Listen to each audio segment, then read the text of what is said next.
5, 4, 3, 2, 1.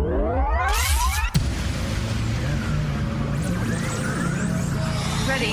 Just relax and enjoy the ride. In crowd, 815, in crowd, 815, in crowd, 815, in crowd, 815, 815. Of all the advancements in modern medicine, a bag of frozen peas is still a legitimate treatment licensed doctors will actually recommend, Tom. This is the In Crowd 815 podcast for the 27th day of September, the year 2025, the latest it has ever been. In the history of mankind. But if you have bad vision, they give you a bag of carrots. So they seem to work. That's right? awesome. That's awesome. I'm telling you, all this frozen food, we don't need doctors and medicine. We just need a frozen food aisle. Just go to the frozen food. Yeah, the peas are for your black eye. The carrots are for the eyes when your black eye heals so you can see better. It all works hand in hand. That's awesome. And then once you're all done with them, you make a nice little stew. You make a nice little wok, a little stir fry. You're good to go. Yeah. I think we have a pretty darn good show for you and the person that might be still sleeping next to you. So maybe give them a little nudge and say, "Hey, wake up! Tom and Greg are talking." Wake up! Is that a kangaroo? It's a kangaroo, complete with little baby. Oh my gosh! I didn't have to pay extra for the little baby. Isn't he adorable? We could probably go roughly 10 to 11 years, and Tom would have another unique stuffed animal to pull out at the beginning of every show. Yeah, I wish I was exaggerating, but I don't think I am. I don't think I am. got Snoop Dogg, Snoop the original Snoop Dogg. All right. Nice, nicely done. He does butt charades. Oh, that's going to come up later in the show. That's a foreshadow of today's podcast. We're going to be talking with a couple of the members of Anavox, and some people are going to be like, Anavox? And, really? Yes. And Rob's like, what is he talking about? Anavox. I know what I'm talking about. It may not have been Rob that was doing that part of it. That's what I'm figuring out now. By the way, this is the last of the collection today. Okay. There you go. All right. Yeah. There was a reunion concert scheduled for last year that wasn't able to happen. It's happening this year, and we're going to talk about that with Rob and Nathan from Anavox coming up. But our first guest is come from Nature at the Confluence, and we're going to be talking with Julie in a minute. But first, we still have a little bit of business to take care of this.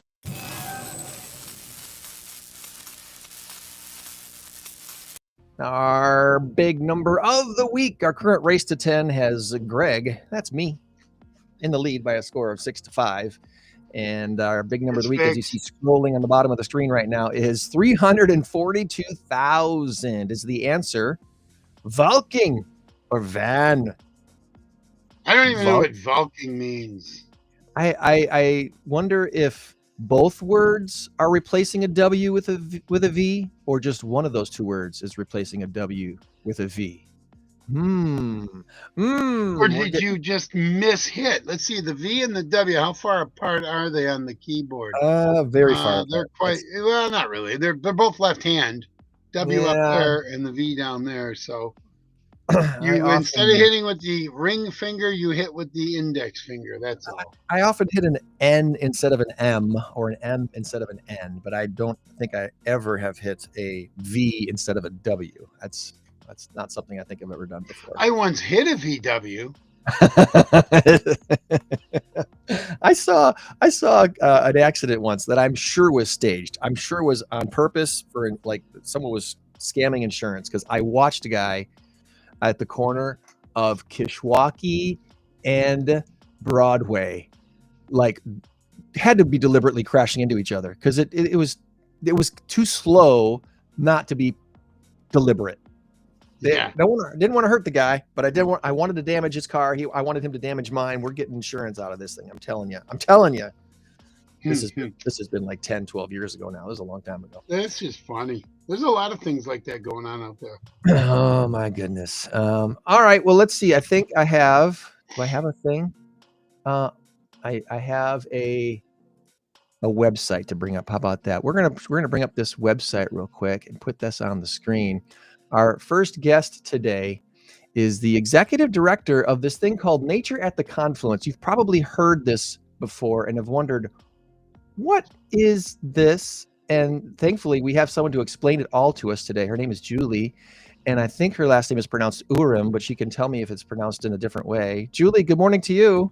Good morning. Thank you so much for having me. And my last name is pronounced Uram. Like Uram, if you okay. see someone that you have seen before, but you forget their name and you say Ur. Oh, I like that. That's And you're awesome. like, that's correct. Yes. Yeah. Wait, what? I like that. Well, let's learn all things Julie before we get into anything about the nature at the Confluence. Okay, so we'd like to know, where did you grow up? Are you a native Rockfordian, or did you grow up elsewhere? Yes, I was born and raised here in Rockford, and I call myself a proud Rockfordian. I love Rockford. Even in high school, I thought there was a lot of cool things going on, and I think our community is really special.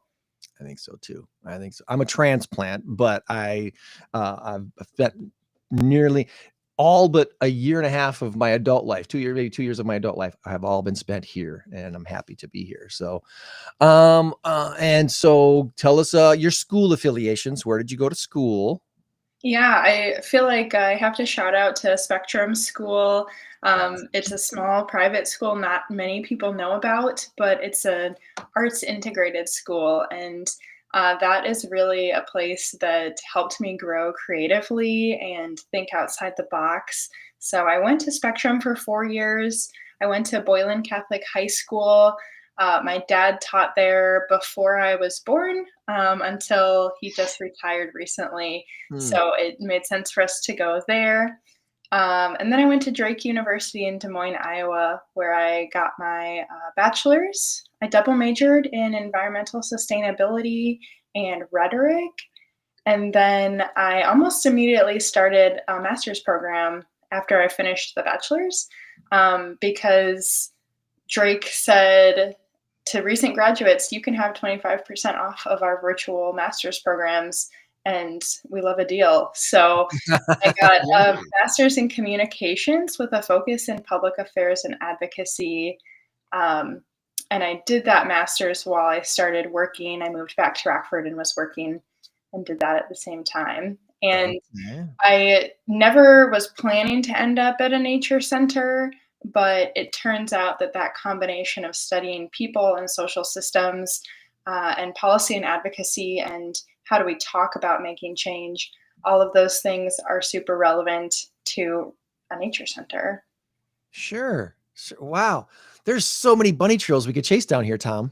Yeah, but we got to hit the one first. Is it, correct me if I'm wrong, the Drake Bulldogs? Yep. Hey, Oh, I got it. Yes. Bulldogs of Drake.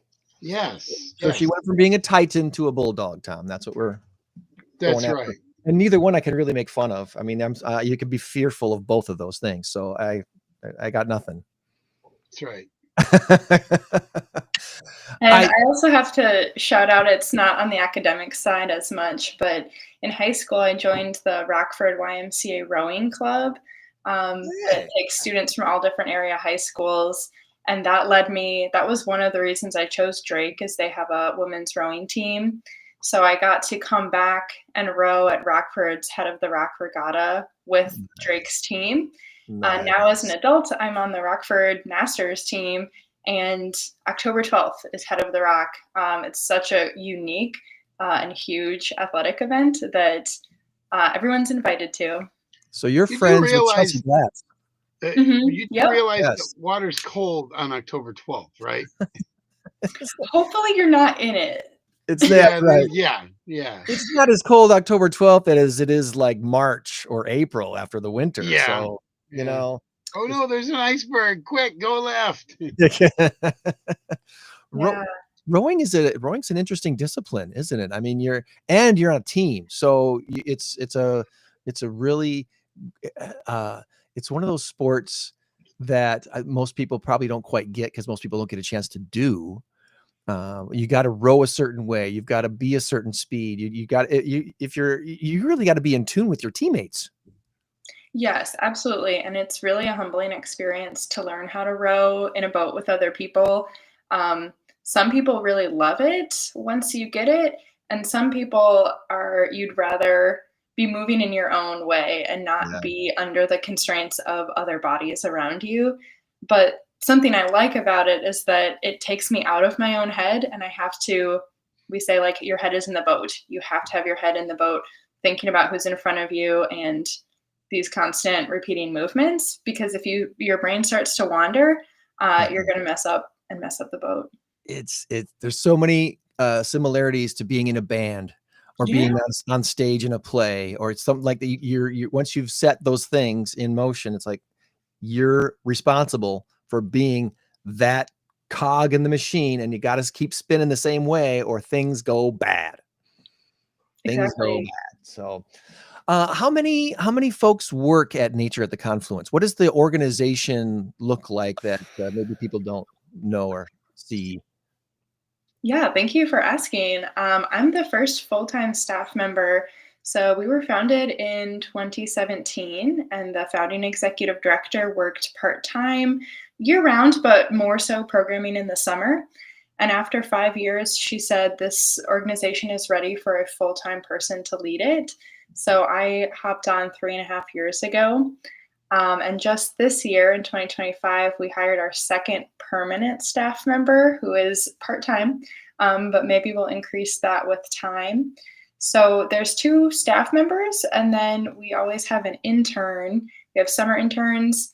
And then during the school year, we work with students from Beloit College. So right now, there's two students who are getting credit and also working with us 8 hours a week.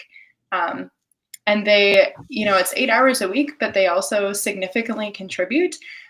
When the staff is just a few people, a little bit of help goes a long way, and we all end up doing everything.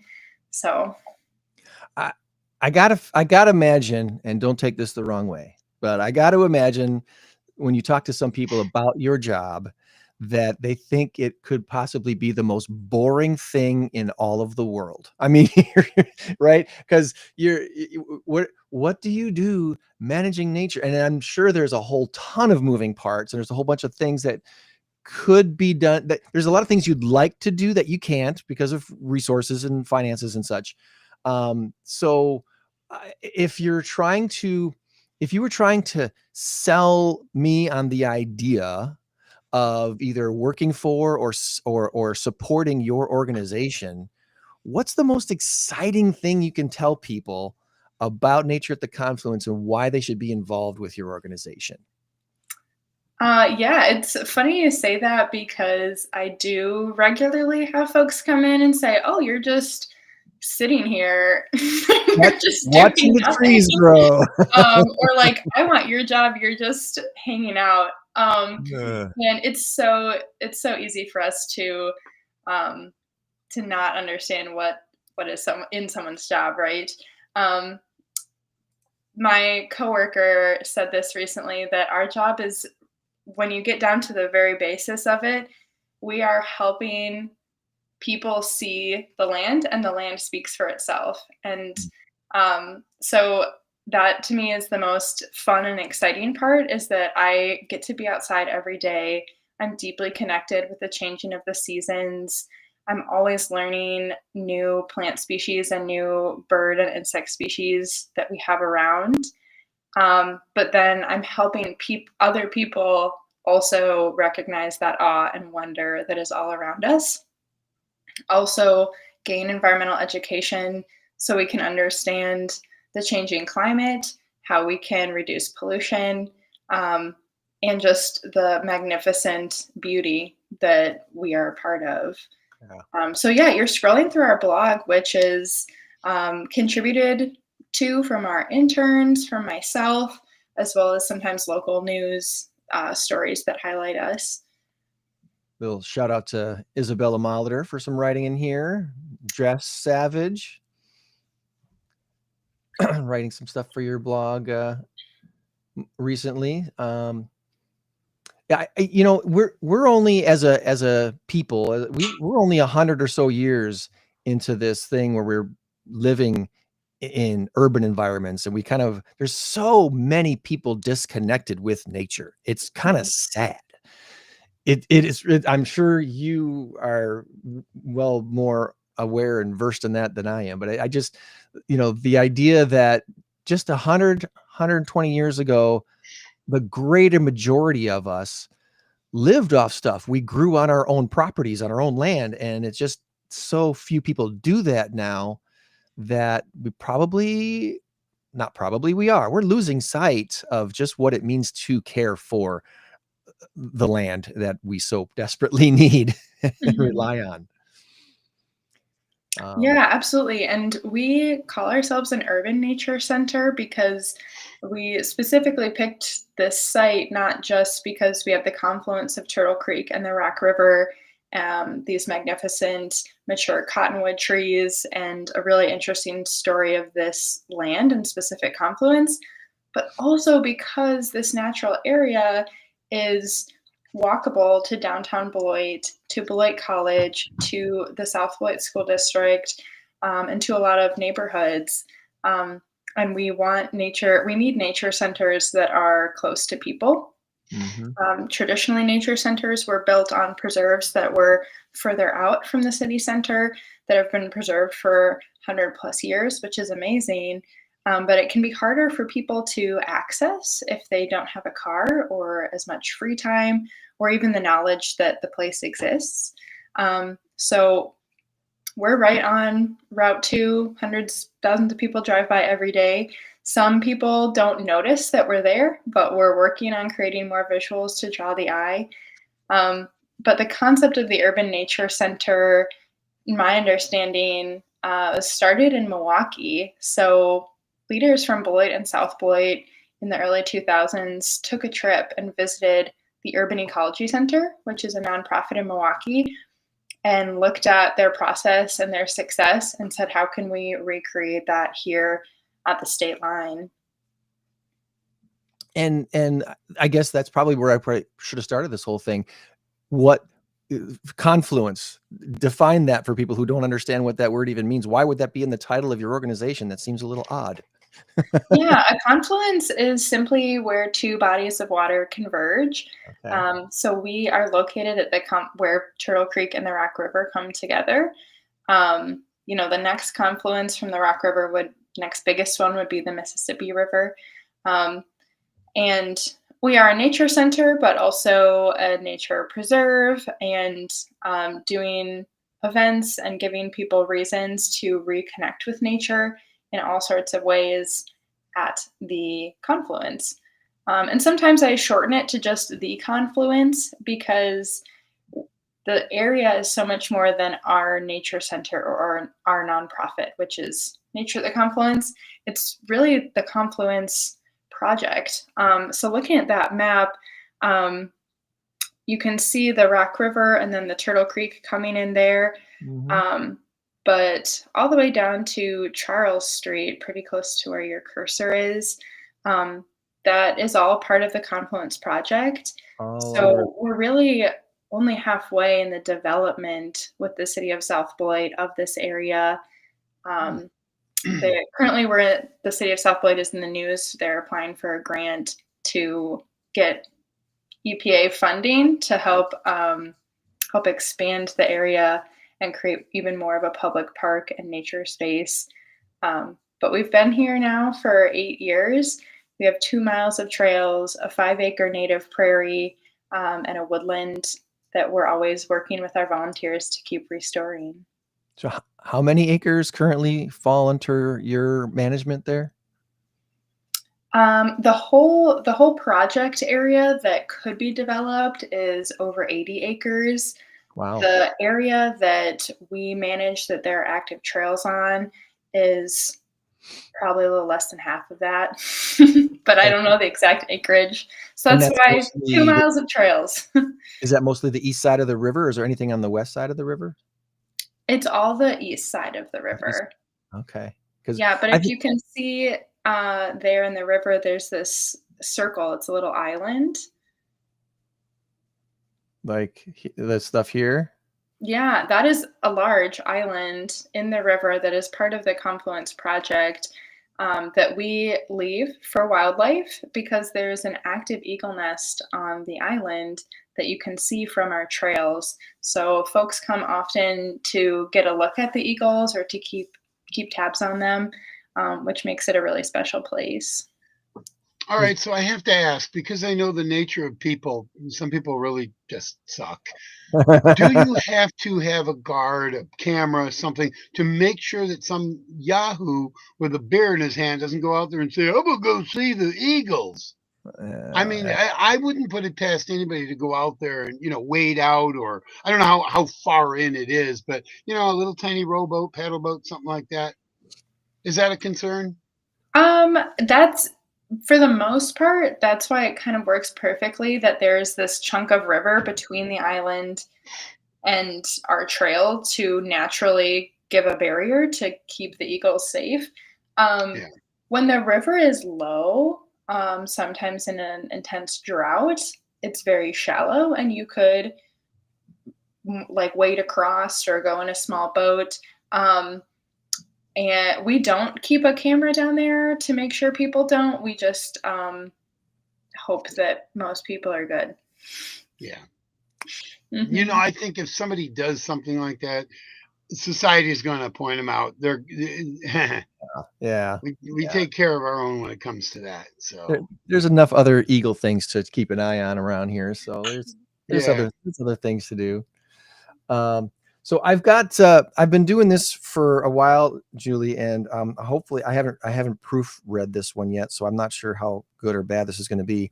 But we've been doing this thing called the AI questions of the week for at least one of our guests, and I asked AI to give me some questions about you and tell me about you and let's see if any of this is correct first off. How about that? Okay, that's so Um, interesting. Julie, your is current position full-time executive director at the Nature at the Confluence, a role you started in the spring of 2022. Correct. You're in South Beloit, where the Turtle Creek meets the Rock River, double degree, and you talked about that at the front end of the interview. Assisted in community science programs in partnership with the Forest Preserves of Winnebago County. Does that sound correct? Yep.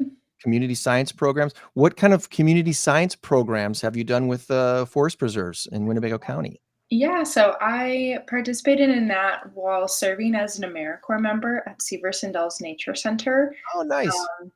And some of the community science programs I helped with were bluebird monitoring. So I helped train volunteers in how to check bluebird boxes and collect data, simply checking the boxes and observing, is there a nest? Are there eggs? What stage are the birds at, and what type of bird is nesting in the box? And then helping collect and organize that data. Another fun project was frog monitoring. So I trained people, but I also went out myself to particular forest preserves a half hour after sunset during particular months of the summer when they're known to be mating, listened for the frog calls, and recorded the data. And then we send that to a larger regional project studying calling frogs of the Midwest. Bumblebees were another one. So yeah, community science or citizen science is really just the notion that anybody with a phone or data, possibilities and interest could go out and record what's around them. And that the more people we have keeping tabs on the species around us, the better we can understand how our ecosystems are doing. And that's So that was a dream job, and that was one of the things that made me realize, wow, I think I really love helping people engage with our natural world. and that's I hope is what's not lost in the importance of what you do is the ecosystems are as they change, you need to know why and what that's going to mean for us as human beings down in the future. I mean,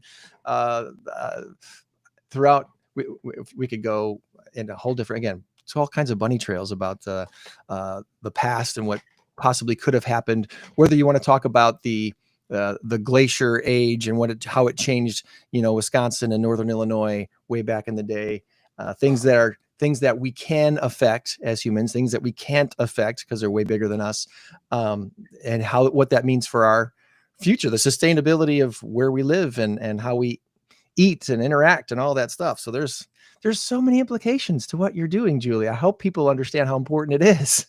Thank you. Yeah, sometimes working on such a small team can feel overwhelming. Like you said, there's all these things and ideas we have that feel difficult to implement without more funding or capacity.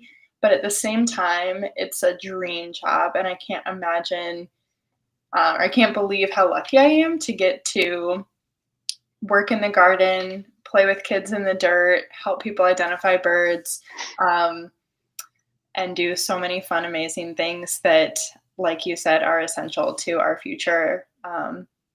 Just last night, we had a really, really interesting community event. It was called Creatures of the Night. And so it was based around a few people who reached out and said, we're into cryptid species. Can you do something? And cryptid species? Cryptid, including Bigfoot, Loch Ness Monster would be a cryptid species, things like that. And part of my job is trying to offer what the community asks for and what the community is looking for. So when someone comes to us with an idea, we try our best to execute it. Sure. So first section of the Creatures of the Night event, one of our regular volunteers who helps us maintain the trails, he's an artist and he loves to teach people drawing. So he led a class about how to draw bats and Bigfoot, spiders. They drew a bunch of fun creatures, and that attracts people of all ages, really. Then we went outside and had a fire and s'mores. Some transition time, some more folks came for the second half, which was first an educational presentation from my coworker Eli that featured pictures from our trail cameras. So actual footage of the nocturnal animals that live at the Confluence and fun facts about their activities. And then a presentation from a local Bigfoot enthusiast about how he uses the scientific method and community science tools, such as trail cameras, infrared cameras, things like that, to try to observe and get evidence of Bigfoot.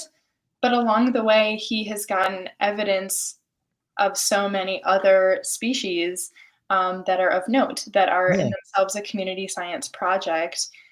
One example is he got footage of a bird that was known to be extinct. And he said, no, we found this bird because they were in a remote area that people don't go and observe often. So it just felt like this whole, weaving together of so many different aspects of science and connecting with the outdoors and connecting different community interests. So that was really special. It's cool. That's cool. What's interesting is what we know as a group, as a people, and you in the business, it's probably 1%.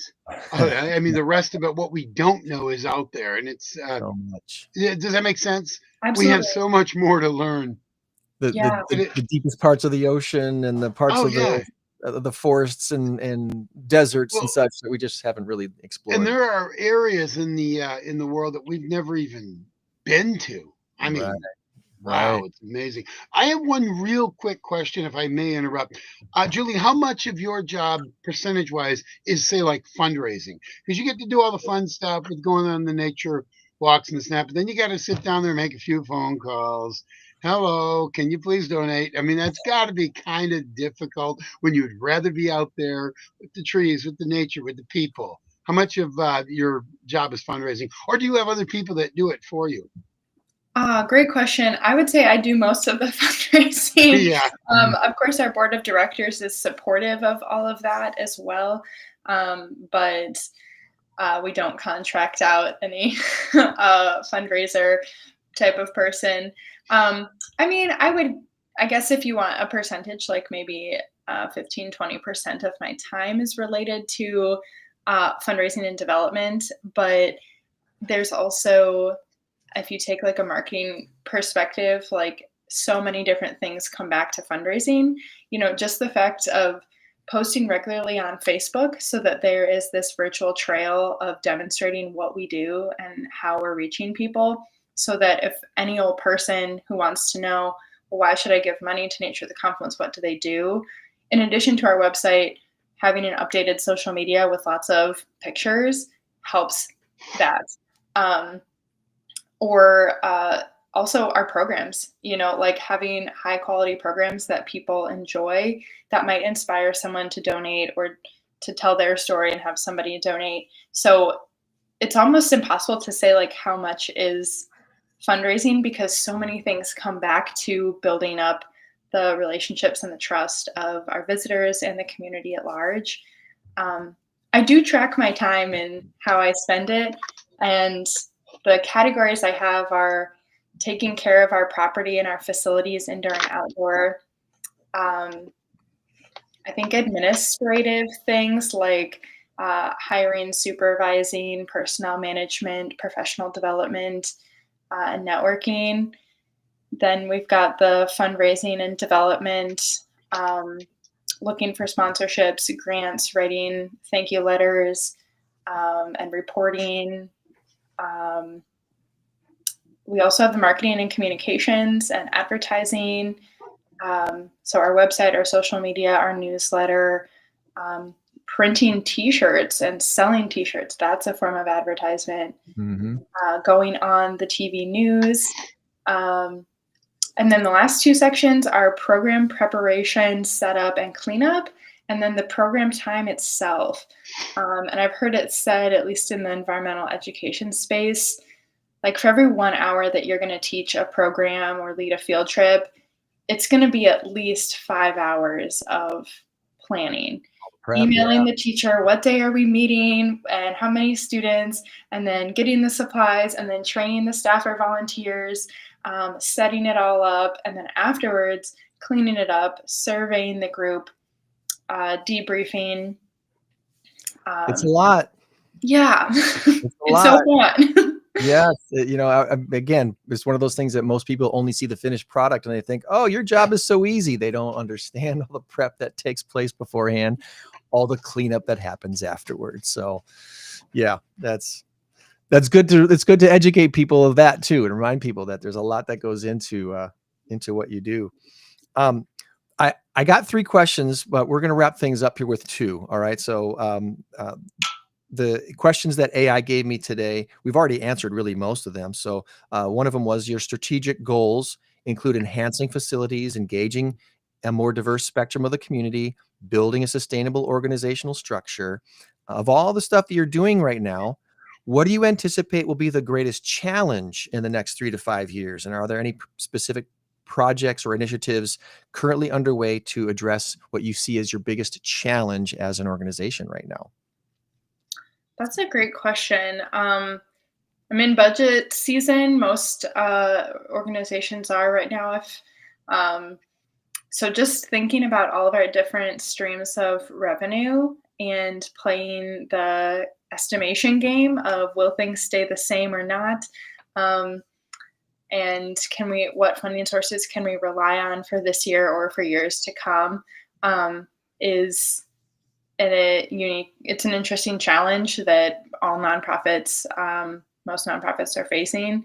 Yeah. Overall, we're in a great standing financially. We have an endowment that is the majority of our funding, but with changes this past year, federal changes affected the AmeriCorps grant. When we thought we were going to get AmeriCorps fully funded, so that's a full-time person working for us for 13 weeks over the summer. Right beforehand, they pulled the funding. That was, I guess, unforeseen. It hadn't happened before, and it happened really fast without much explanation. In our case, we have a healthy savings. We were able to pay that person to work anyways. So we still had her time and attention. But it did, take a chunk out of our budget that we just hadn't planned for. So just riding those waves of changing decisions in our federal government, and just as the economy changes. But the other challenge, I guess if I get to pick two, would be just deciding, with our limited time and capacity, what we want to do. There's so many things we want to do, and we don't want to dig too deep and drown. So just deciding where we want to put our energy first. Okay. Prioritization. That's always, and as you get older, my friend Julie, and as we get older and you start to realize just how many options you actually have, prioritizing those options becomes, let's just say I seek the good Lord in prayer more often now, because I'm like, Lord, you've given me so many great options. Where do I go first? What's first? What should be my priority? So, want to end this on a fun and funny note if we can. I also ask AI to give me some fun or odd questions, and the one of the three that it gave me that I think is the most fun for you today, Julie, is this: if the Rock River and Turtle Creek could talk for just 5 minutes, and you had to moderate their conversation, what would be the first point of contention they would argue over? And which one would you secretly side with? Wow, I've never put my brain in that space before. For example, if the Rock River thinks Turtle Creek is too slow and a bit smug about its name. Hey, I can tell you what the Turtle Creek would say. You got a much bigger mouth than me. Ha, ha. Yeah. I guess my first thought is just thinking about we as staff and with our volunteers spend a good amount of time picking up physical trash out of the creeks to try to avoid it before it gets to the river. And some of that trash has been in there for a long time, like heavy metal things that have sunk to the bottom, as well as a lot of plastic and cigarettes. And so I guess my first thought is like, hey, stop sending me your trash. Like the river would tell the creek, like, stop sending me that. I have enough. But that's kind of a sad thing to think about. So when I look at the confluence, like physically, and see those waters meeting, it reminds me that, you might be floating down the Turtle Creek and it feels bumpy, or it feels polluted, or it feels too fast or too slow, but and you're scared to go out into this river. The river looks really big and wide. It's flowing faster, but you're just going to keep flowing, just like the birds that are floating or the fish that are swimming through the creek and then into the river. It's just going to keep flowing. We all flow together and we're all connected. That's what I think about when I look at the confluence. And so I think, to me, the Rock River would say to Turtle Creek, like, friend, we're in this together. Let's just all get along. All right. I think that's a good answer. And I think it's just a great time to shift over into our trivia transition for our next guest. So let's do this, my friend.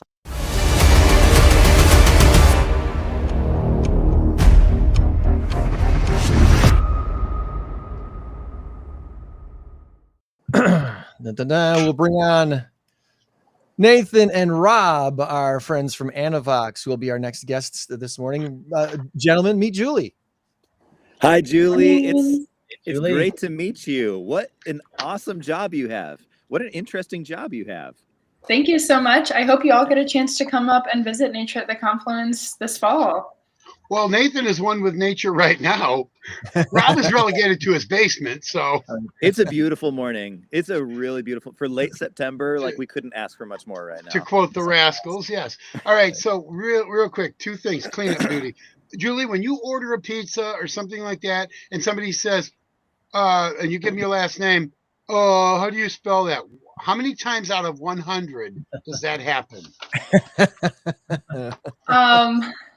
Honestly, more than my last name, what I struggle with folks is the name of the street that I grew up on. It's Crested Butte, like Crested Butte, Colorado. But every doctor office says "but" out loud, and I have to say no. It's Butte. There's an E at the end there. What was it? anyways. Butte, like Butte, Montana? Yes. Yeah. How would anybody see that as "but"? Because they don't pay attention. That's why. Everybody, like so many people do. I think more about that than about Uram. I think because it's short. But sometimes people put it as a V instead of a U, and close enough. Or you're whatever. I don't know what I'm getting there. All right, and then finally, Rob, it was Trojan Christian Fellowship, TCF. Yes. Okay. You remember that, right? I do. Oh, thank you. I thought I was going nuts. Guitar there. I led a lot of music for quite a while. Yeah, see, I'm not crazy. No, I'm not crazy. Where did that mean? Okay. Are you guys ready for some trivia? Is that a Rockford thing? That was What? That was before they became the Eagles, Golden Eagles. Yeah. The Golden gotcha. Eagles. Rock Yeah, we were the Rock Valley. Rock Valley Trojans. College. Funny thing is, I went from Rock Valley and then I went to Trinity College, and both Trojans. I wanted a new mascot. It wouldn't be the Cougars or the Leopards or something. Something with a cat, you know. Anyway. All right, we're ready for some trivia. Let's do this, Tom. Greg, I'm gonna have AI create me a trivia intro song. How's that sound? You don't like my little intro? No, it's fine. All right. Yeah, I just don't like my little depiction picture. It's got really Buddy Holly glasses. Okay, all right. Let's get to it. Time's a wasting. Show closes at midnight. All right, here we go. I'm going to just read you all the categories. Board games, capitals, Coca-Cola, advertisements, Latin, sitcoms, and Rockford trivia. You all might have a good shot at that one there. Come on. All right, here we go. Board games. In the U.S. version of Monopoly, which color are the properties? Atlantic Avenue, Ventnor Avenue, and Marvin Gardens. Are they green or yellow? They're green. Green. Did we just shout it out? Oh, yeah, just shout We're it all out. playing together, yeah. You Gardens makes me think green, but that's a straight guess. Okay. All right. Greg, do you disagree? They're going with green. I'm trying to think of because it wasn't Pennsylvania Avenue green. That's tough.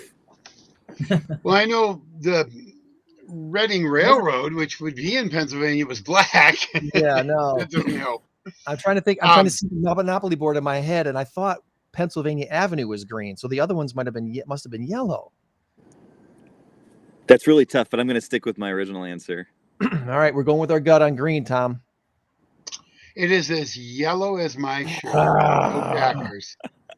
Pennsylvania, North Carolina, and I forgot the other one are green.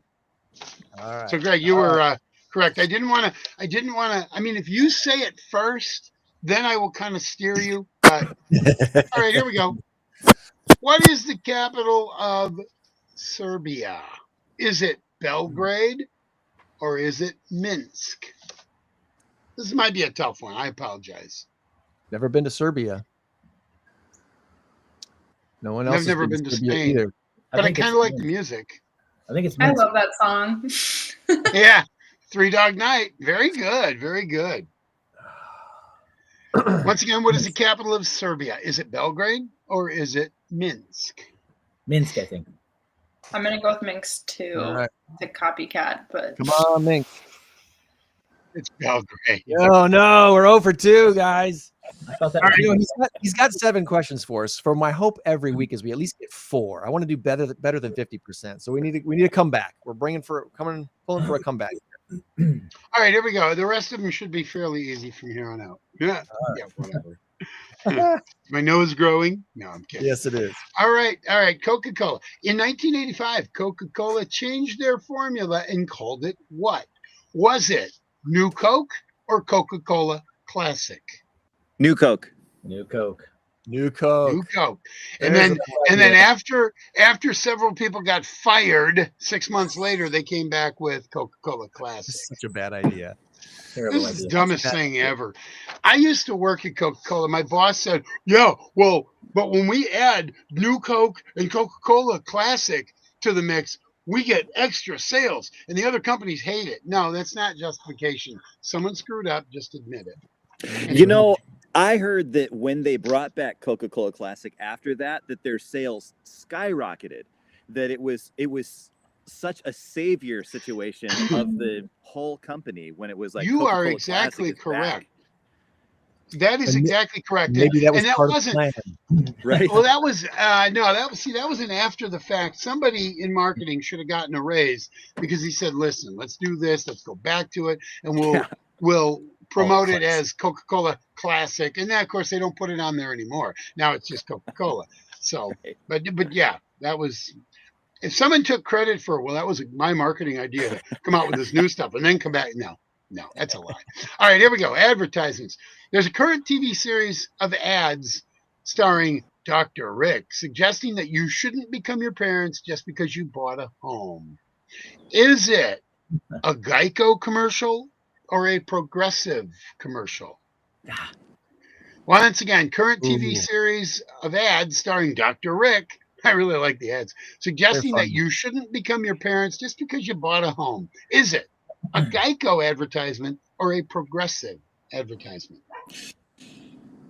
Geico's mostly the gecko these days, right? So I'm thinking it's Progressive. But then again, Progressive is a lot of Flo, right? Isn't it Flo the Progressive gal? I think it's Geico because I think they've kind of left the little guy behind for a while here. Oh. Gosh, this is stuff you think we would know. You know, they're all over the football game commercials, right? And I watch football every weekend. Julie, it appears you're the tiebreaker.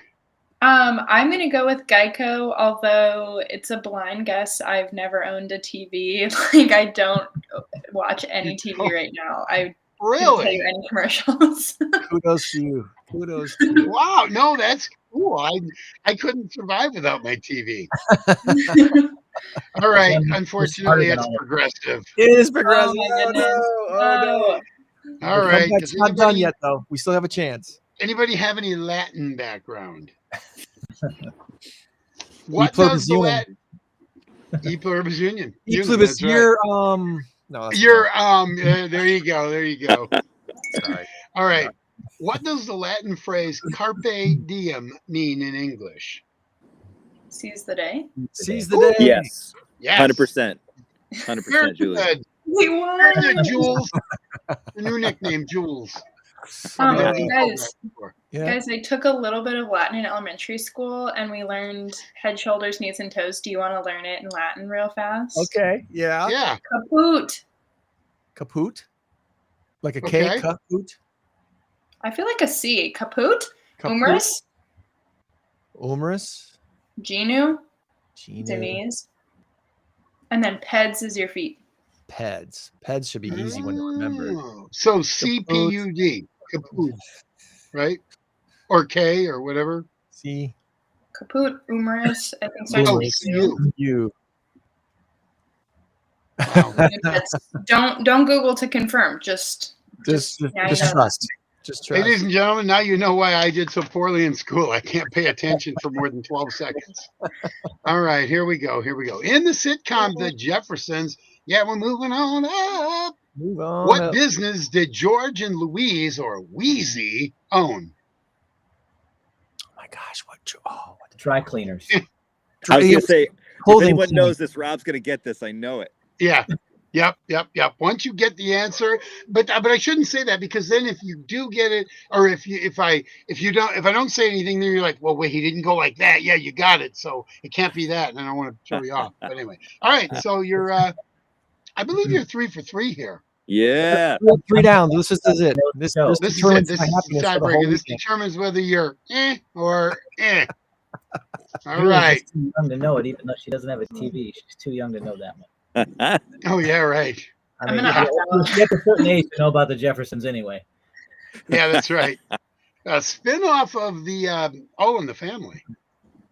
All right, so Rockford's current mayor, this is Rockford trivia. Rockford's current mayor, Tom McNamara. I was going to ask what was his dad's name, but then Mayor. I just Scott. Yeah, Mr. Mayor.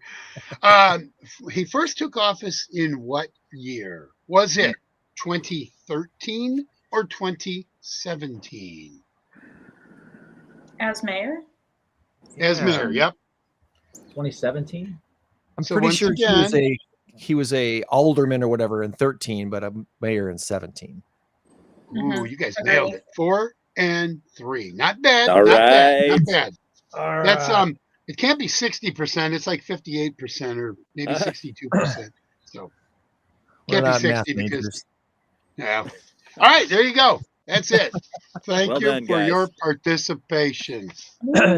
Julie, you helped us out today. Thank you so much for that. Thank you for what you do. And Yes. those who want to support what you're doing at Nature at the Confluence, we do have in the chat some links to go right to the natureattheconfluence.com website. One is for volunteer opportunities, the other is the donate opportunities, but there's a whole bunch of information on the website. So anyone that wants to learn more, natureattheconfluence.com. And if you go out and volunteer, spend a weekend afternoon or something or morning out there doing some stuff that helps out, removing some trash, getting rid of some unnative species of weeds or whatever. What would be the next thing on your volunteer calendar that people might be able to help you guys out with before we let you go? Right now, our regular volunteer days are Wednesday mornings, and we'll be collecting seed from the prairie to spread and help those native species spread. But we have 2 Saturday events coming up in October. One will be Saturday, October 11th. We're celebrating World Migratory Bird Day with bird trivia, a bird walk, and an unveiling of a brand new bird art installation. So simply coming to support that is an opportunity. And Saturday, October 25th, we will have an art installation celebrating Dia de los Muertos, the Day of the Dead. A local artist has created large life-size animal sculptures related to her Mexican heritage. Liliana Herbold. So coming to experience that and learn something new and connect with others, that'll be October 25th. Thank you both so much for the opportunity. You bet. You have a great rest of your weekend, and we'll look forward to catching up with you down the line when you have your next big event. We always want to promote our local not-for-profits, especially their biggest fundraiser events of the year. So make sure to get us that information. We'll be glad to have you back on to talk about it, okay? Amazing. Thank you so much. Have a fabulous weekend. Thank you, Julie. You too. Bye-bye.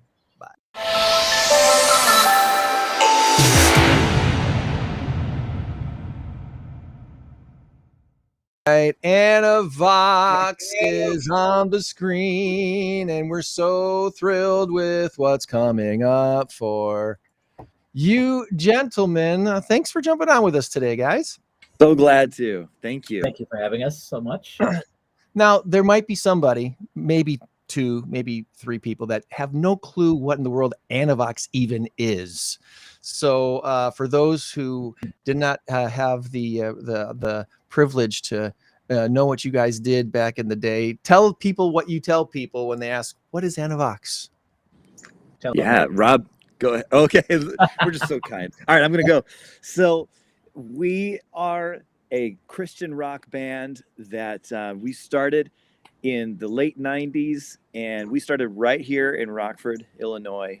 And we have just had the best time being able to just pour our hearts out into music. It's always been ministry driven. We love our fans so much. There is a connectedness between us as a band and our fans that is so unique. It is just different. And so we've always said that this is a family thing, that there is just quite a connection. But yeah, we just tore it up here in Rockford for the longest time. We had so much fun. Greg, you are so instrumental in that. And we owe a lot of gratitude to you and our dear friends back in the days of QFL.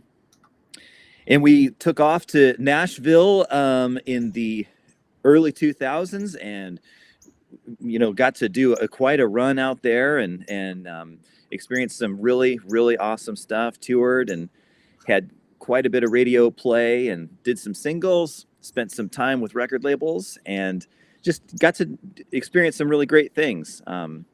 But that in the beginning is how Anavox started, and in sort of in a nutshell what it is. Yes. Before Anavox, I'm going to bring up a little. Woohoo! I'm not going to play. This is a unique situation, guys. This is a kind of a unique situation because I'm not sure what YouTube would do to us if we played your music on our podcast, because there's certain music that if we play it on the podcast, immediately it just blanks it out. You know, Facebook has this whole revenue sharing thing, which I'm like, I don't care, whatever. They can take 10 cents of my $9 that I get maybe once a month. I don't care. But the music you guys created back in the 90s and early 2000s, it was something that became kind of a unique thing because at the time, obviously, we had a strong local Christian radio station that was live and local 24 hours a day.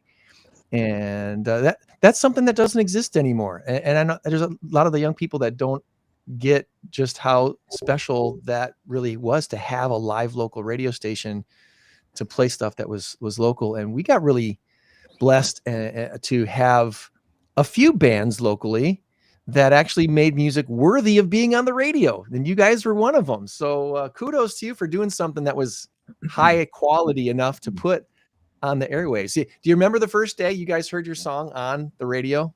Yeah, and it was just a thrill. I mean, I couldn't believe it. I remember driving down the road at Mulford and Spring Creek, and I'm hearing my music. So I was driving in my car when I heard it, and just the thrill and excitement of it. One of my favorite movies, That Thing You Do. And, I love that scene when they all kind of hear their song for the first time and they're just running like with their radios, like, in the stores, and they're like, ah! And it was like that. That's how I felt. Thrilled. When you guys got your start, who was in the band and what did you guys do as far as, where were you rehearsing? Tell us a little bit about the roots of Anavox. Yeah, we really started the rehearsals, and the very first Anavox concert was in November of 1999. So we were just about to turn into 2000, and we got this thing together.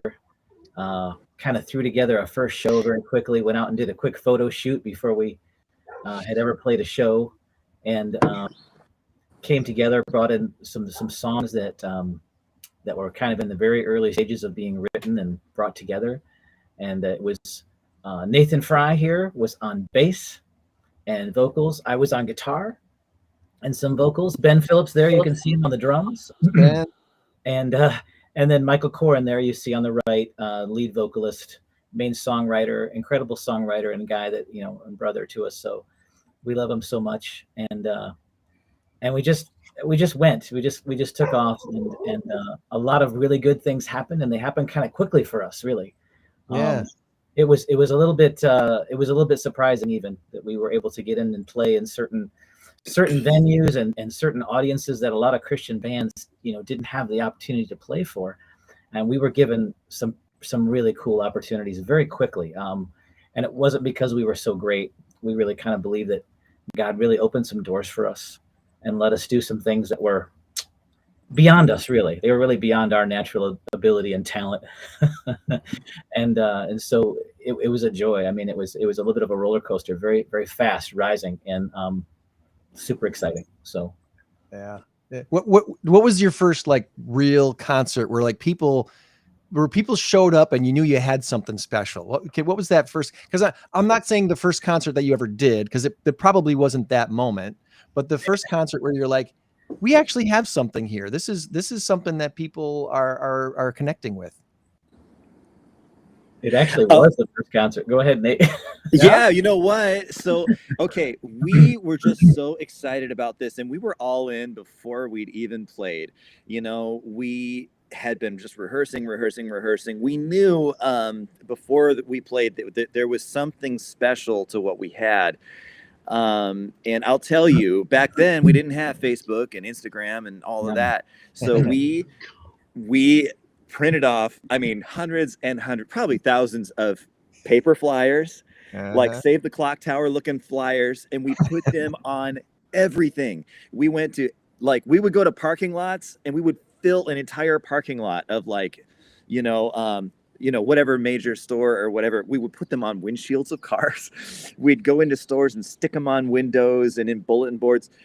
Michael and I would go to other high schools because we were still young enough looking, and we'd have our backpacks full of like flyers and we'd stick them on lockers and things like that until people would catch on and be like, get out of here, and we just spread the word as much as we possibly could. And that first concert that was at His Cup at First Covenant Church, it was down in the basement, awesome concert venue. A lot of people in town will remember that.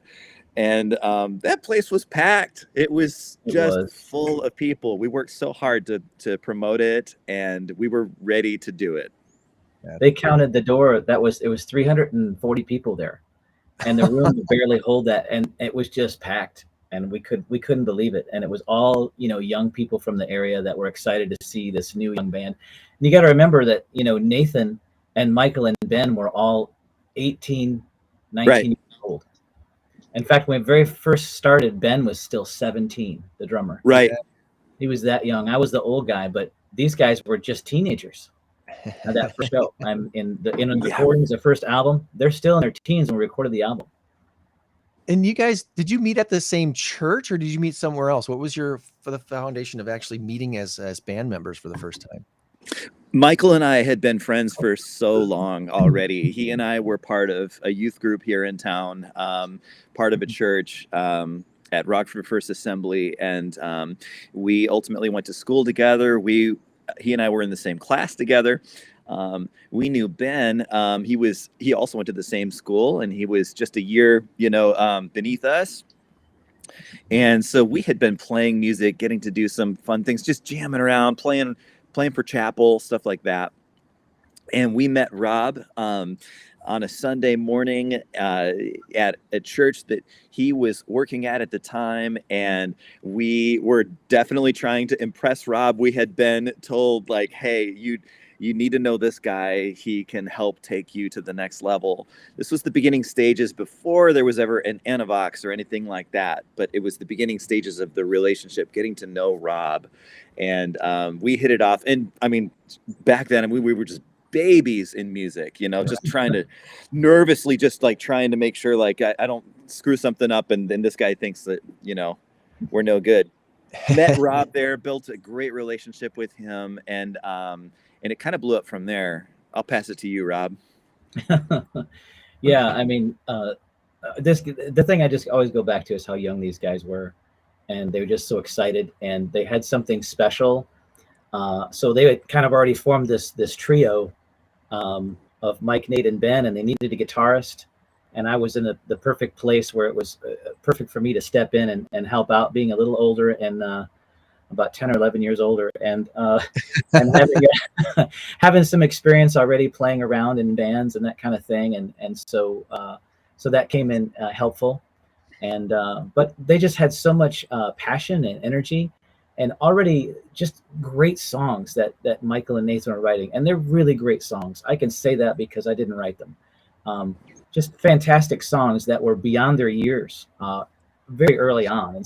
And those are some of the ones that you've ended up being on the radio, and very exciting stuff. So it was an exciting thing to just begin to have it take off. We didn't know where it was going, but it was incredible.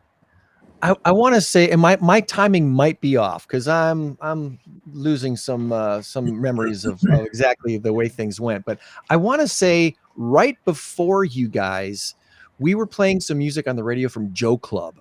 Yeah. Yep. Joe Club had a hit or two, and they were Rockford guys that actually signed with a major Christian record label. That's right. And so there was at least some sort of precedent set of, hey, there's local music on the radio, and these guys got noticed, and they, we played a couple of their songs, and for you guys to come along.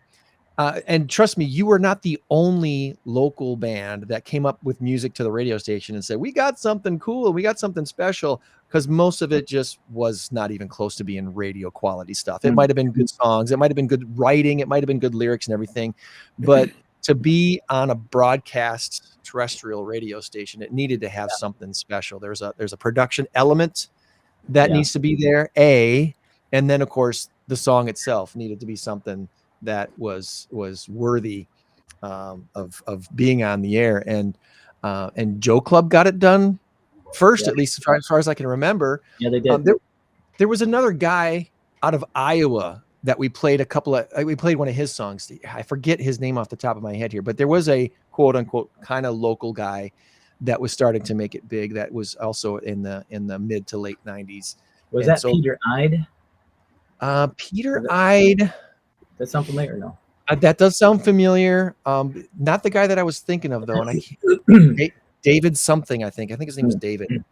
But we had something special going on at WQFL where, we had the regular programming, the basic 6 a.m. to 7 p.m., drive time shows and stuff. But at night, and especially on weekends, we were willing to do some things that were different. Yeah. And play some stuff that maybe other radio stations wouldn't play and give it a shot. The night shift show, the 10 at 10 show. Power Play was instrumental in that sort of stuff. So we were willing to find out what people actually liked and wanted to hear. And that was one of the things I think that made WQFL unique in the radio landscape especially of Christian radio, let alone in Rockford. So you guys come along, and it is kind of crazy how fast that happened, isn't it? Yeah. You recorded, how many songs are on the first album you guys did? 10 songs. You did well, fill the it very with first we did was a 6-song CD, but some of those songs were then transferred onto the full-length album, the 10-song album called A New Voice. Yes. Yeah. Yes. So some of those original recordings that we did in the very first recording ended up on radio. In fact, the one was Song of the Year at the Grammys in 2001. That was from our first studio experience. It won Song of the Year. Was that December or was that? That was You're Amazing. You're Amazing. Yes. Gosh. It's been too long, guys. I play Spirit Rise when I do the PA at Christian Life Schools for football games. I almost every pregame, that's one of the songs in my lineup is playing that. And every so often I get somebody who's like, I remember that. That means so much. I loved that message you sent me, Gray. And you were just rocking it out. And I was like, man, that just put the biggest smile on my face. Like watching you do it, I was like, dude, that is so cool. Thank you. And that was at homecoming for Christian Life, and I also played some Sarah Kelly that night, which there's another local gal who went on to win a Grammy. I mean, she had some amazing success out of Rockford. So here we are 20 plus years later, and you guys are looking to you've been wanted to put on this reunion concert last year, and of course things kind of a wrench got thrown in the works. Tell us a little bit about what the plans are, what they were, and what they ended up being for this show. Yeah, last year was difficult in several different ways. We've been trying to actually make this happen for a while, but COVID and shut the world down for a while. But last year we were set to do it. But Michael Corrin, lead singer, his father Ed Corrin passed away. And Ed was not only his dad and a huge inspiration and a spiritual mentor and leader for him and for all of us, but he was also our manager. He was a huge part in managing the band and helping us to get our footing and help us to book gigs and organize us. And, because we were just youngsters who didn't know anything. And he was just instrumental. He and Mike Fry, also Nate's dad, they were just huge in helping us to get organized and take care of the business side of things, which we had no clue or didn't really care about. We just wanted to play music. We didn't care about money or anything. It was just, let's just go play. Let's just minister as we can and, see what God does with it. But they took care of all the stuff that we wouldn't be able to and just didn't know what we were doing. So, but Ed's passing was a very difficult moment for us and very difficult for Michael especially. And we just couldn't. We were supposed to do this last September actually, and we just couldn't do it. So we ended up putting it off until this year. And so here we are up to the date in October 18th, coming up soon. 3 weeks from today, actually. 3 weeks from today. Can't believe it's that quick. But we're getting ourselves ready. Yeah, there's the little graphic for the show. So, but yeah, there's where we're at. And Rock Church played quite a bit of a foundation in what you guys did too, right? Yeah, they're just so special. I actually have the privilege of being the worship pastor there at Rock Church. Cool. I've been there for a little over a year now, and just love it. Love the family there. They're just incredible people, and have been so gracious and excited to host the event. So yeah, good people. Good deal. Good deal. Well, tickets are out there now, and I think I need to find the link again to the ticket site so I can put it on the chat. Anything that you want to reveal about the evening that we can talk about as far as you always want to have a little bit of something secret, a little private thing that you could say, all right, there's going to be surprises, but tell us what do you want to tell us about the show itself? Yeah. Well, one thing I'll say is thank you, Greg, because you're going to be the MC that night. Well, there goes that secret. Way to go. Well, I just wanted to say that publicly here. So thank you so much for that. And like as we said before, you and Mike Schluty were so instrumental in getting us on radio back in the day. And you actually did the MCing of our original CD release concert for the New Voice album. So this is a big full circle thing coming back. Wow. Yeah, and that's something I completely have spaced. I'm trying to think where that even was. It was in 2001 when we officially released the New Voice record, and summer of 2001, I think it was June. So you and I think Mike helped too. You and Mike Schluty did that together. Was that at Faith Center? I think that might have been. Was that Windsor Heights, Nate? We did it at Windsor Heights, didn't we? Windsor Heights. That makes more sense. That might be. Yeah. That may be when it was. Yeah. Every so often, That's my old church. Every so often I get a past listener who will send me a little something, either a Facebook message or a text or whatever. And they're like, hey, look what I found going through my box of stuff. You know, here's the cassette I recorded of your show back in, when you played this and then whatever. And somebody sent me a picture. Jennifer Garden sent me a picture of the show we all did in Davis Park. Yeah. That one year with Audio Adrenaline and Paul Allen. Yeah. And, oh my gosh, that was a great day. It was what a special night, right? Incredible. That was just monumental. Oh, and I'll tell you, that was, Audio Adrenaline, it just did not get any bigger than that, in Christian music, and also just like one of my favorite groups, for so long. So much of just like learning to play bass, I attribute to that band and to Will McGinnis, their bass player. And to get to have that opportunity to play there, open for them and be a part of that, that was like the coolest. It was so cool. Tell them about your bass though, Nate, the bass. He let me, so, if you're familiar with Audio Adrenaline, most people know their album Bloom. And one of the primary pictures, the iconic picture of the band, and the bass player he's the only one who's holding an instrument, and it's this old beat up early 70s vintage jazz bass that he's playing. And so I have that ingrained in my head as I'm learning all of his bass parts as a young bass player and learning how to do it. Fast forward years and years and years later, when we finally get this opportunity to open and play for them, and I'm just like this puppy dog, just like trying to learn anything I can from him, just like soaking it all in. And he was so gracious, so kind. And he said before the show, you should play my bass tonight. And I was like, are you kidding me? And I was looking at the bass, and it was like, this is the bass from that album, from that picture, and I get to hold it. And just recently, some of these pictures have surfaced, as you shared. Our dear friend Jennifer Burgess had released some of these photos that I've never seen that captured that moment, and it's just so special, Was his bass similar enough to your own that you could play it and felt comfortable with it, or was it a little bit awkward? It was so different, but it was the most comfortable bass I'd ever played. And that's when it turned me on to vintage instruments, like back then. I mean, I had a bass guitar that got me by that I was very grateful for. My father bought for me on a family vacation in Florida. And we had it shipped to my house in Rockford and all that, when I was a kid. And I love that bass. But no, when I picked up Will's bass, it was like all of the gloss was off of the back of the neck. It was dirty and just worn out and checked and just vintage, all the patina. It was partly human. It was like, it's been a long time. It was no longer just an instrument. It was a part of a person. You are right. I mean, it's been like that instrument. When I held it, I was like, this guitar has not been a tree for a long time. Like, this has been around a long time. And, it was, I would equate it to like your favorite pair of jeans or like an old baseball glove that is just right.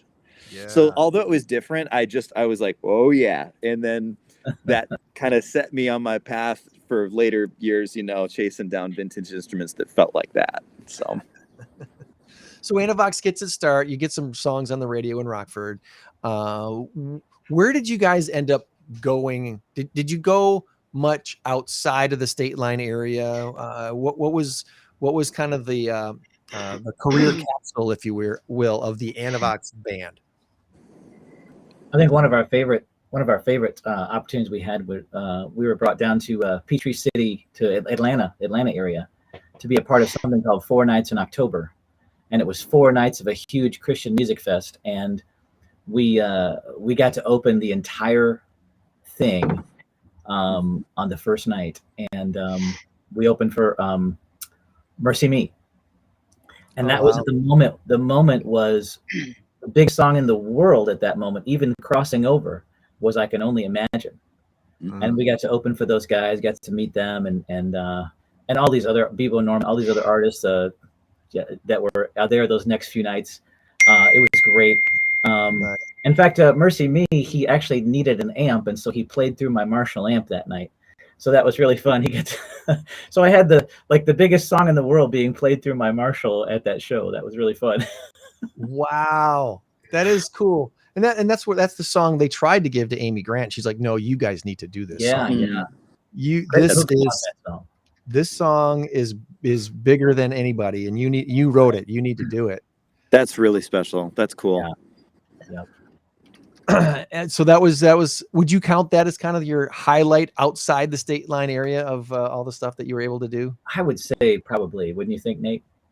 Yeah, I mean, that would be way up on the list, and we got to return, for a few years to that. We played like 3 or 4 different times there.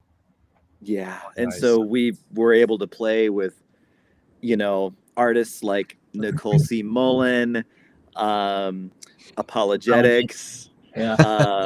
I love that you love those guys because they were so fun. They were so fun. Caedmon's Call. According to John. Just amazing. Sonic Flood, just amazing groups that were there. Down Here. So yeah. That was the name of the band, everybody. There was the name of a band was called Down Here. Just in case somebody heard that and you're like, where'd you go? Down where? No, Down where? That was the name of the band.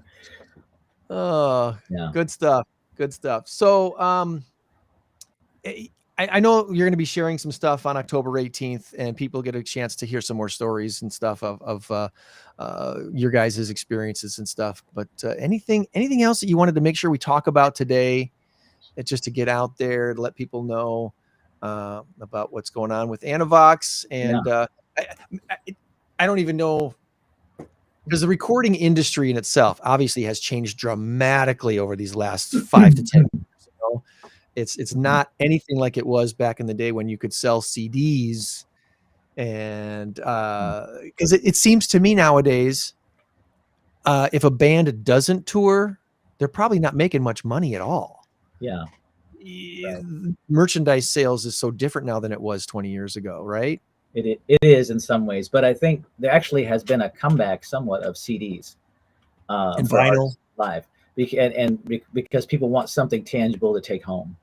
from shows. And so in the spirit of that, I will just show you this. I'll reveal this because we hadn't actually talked about this yet, but we're going to reveal it soon. But I have in my hands the brand new. These just were shipped in 7 days ago to my house. These are brand new. This is a special commemorative edition, limited edition CD of the original New Voice album plus 8 other tracks. And this I is wish I could hear your screen because it looks like it says VA, but it's a Yeah. yeah, VA. Oh wait, yeah, Veterans Administration Live. Yes, And, That's right. yeah. So this is a CD coming out. It's going to have 18 tracks. This is going to be available at the show. It's full of pictures of the band and a tribute to Ed. Just some thank yous and a lot of different things going on here. We've got live pictures from the whole gamut of time together and various things throughout it. This will be a kind of a collector's thing for folks who are Anavox fans. This will be available at the concert that night for the very first time. We won't be available till then. So we're hoping people will pick that up as a part of the time together. We really are so excited to get all of so many of our fans and friends together again in the same place and sing the songs together that we love, that have been powerful in our lives and powerful in the lives of our friends. He's got the old button. Look at that. I have the button. Yes. No, it's backwards. That says AV. It's supposed to be VA, right? No. Remember to wear this at the concert that night. Awesome. But that's really cool. Well, you guys had a special run, and it was special to be a part of what you guys did, at least on the radio side of things. So, anything else that we didn't ask you about today that you wanted to make sure we talk about? Ticketailor.com is where you want to go for tickets. The link is in the chat. So anyone who's following along on Rumble, Facebook, or YouTube, you should see this in the chat. If you're looking on other things, you probably won't see it, but it will be in the description when you go to Spotify. We like to ask people to if they're going to choose one platform to check out the In Crowd 815 podcast, Spotify is the place to go because that's the best place, in my opinion, to consume podcasts. You can put it on your phone and you can turn the audio on and the screen can go off and you can keep listening, unlike with YouTube where the screen goes off and everything just shuts down. So try Spotify if you haven't already.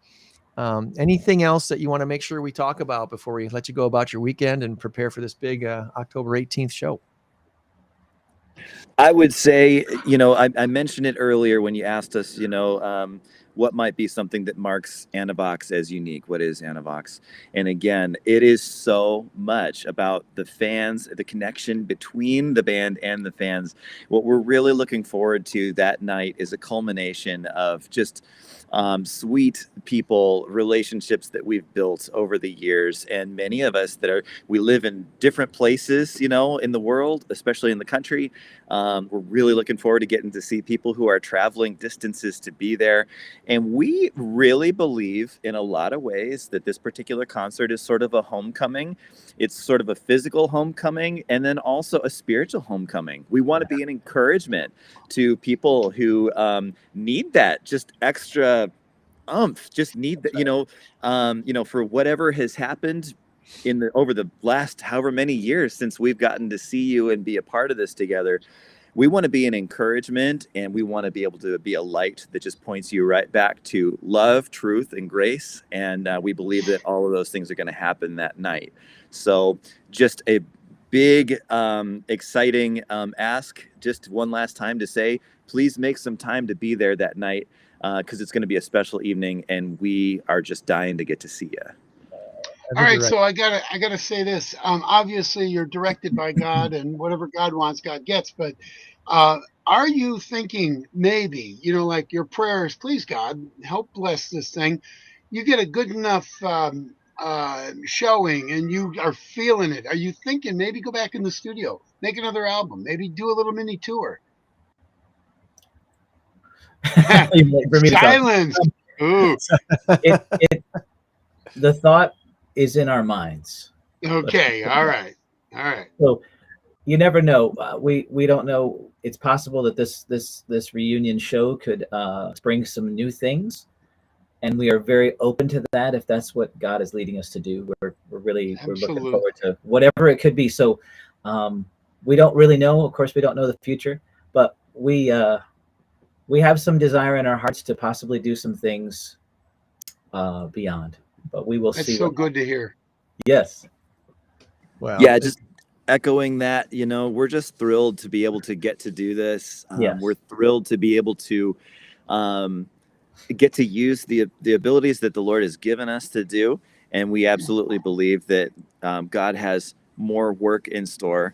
And so our heart's desire and the posture is to say, God, whatever you have, we want to go there. So we are absolutely seeking him and absolutely open to whatever he may have for us in the future. And most importantly, just excited about what he's doing, excited about what God is clearly doing. So there's, I think you hit it on the head there, where there's somebody, whether it's somebody or somebodies, a bunch of people who need to and are ready to return to their first love and remember what it was like to have that first encounter and experience with God. And it's one of those mysteries of life. It's like you think you would, once you have a revelation of something special, like a deep relationship with the Lord, that it would never leave you. But guess what? Things happen and Life things gets change and distractions come. And then this social media thing starts. And all of a sudden we're comparing ourselves to people we'll never meet and we never want to meet. And so here's an opportunity to get back to that place. Maybe I know every so often something hits me between the eyes that reminds me of the very first time I felt God's presence doing something through me that I knew wasn't me. Mm-hmm. A youth group experience, a prayer for someone I had just met. And here I am praying for this person thinking, these are not my words. What is coming out of my mouth? How is this happening? And afterwards, my youth leader at the time was like, that's the Holy Spirit, Greg. The Holy Spirit helped you help them have a better life. And who knows what you saved them from by being open to God's leading in letting him use your tongue and talk encouragement and life into that person. I'm like, good Lord, that's awesome. That is so good. Yeah. That's awesome. So I express my faith right now and thank God in advance for what he's going to do on the evening of October 18th, the spirits lives that are going to be touched that night and have their whatever embers are left of their first love of the Lord be rekindled back into a flame again. And let's see revival happen in individuals' hearts, if not in the community's heart as a whole. Right. Yes. Amen. I mean, you couldn't have said it better, brother. Right. You couldn't have said it better. It's exactly what we've been thinking, and I would just say, without trying to get too deep into it, it just feels, and I think a lot of people are feeling this, it feels like we've kind of moved into a different season in just recent weeks. And that there's a spiritual hunger out there, and there's questioning and there's reassessing of life. And I feel like this comes for us at a good time to have some part in that, to have some part, hopefully, in encouraging people. And I think that, I think all things happen in God's timing, and maybe the timing of this particular concert and recent events will have an impact in the lives of our little world here that we're all a part of. So that's right. That's right. Gentlemen, look forward to seeing you October 18th. And thanks for jumping on with us today. All right. Thank you for having us. Thank you so much. Take care.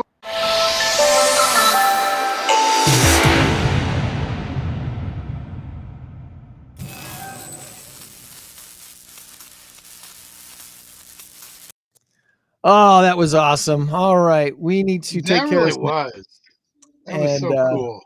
Looking forward to that October 18th at Rock Church.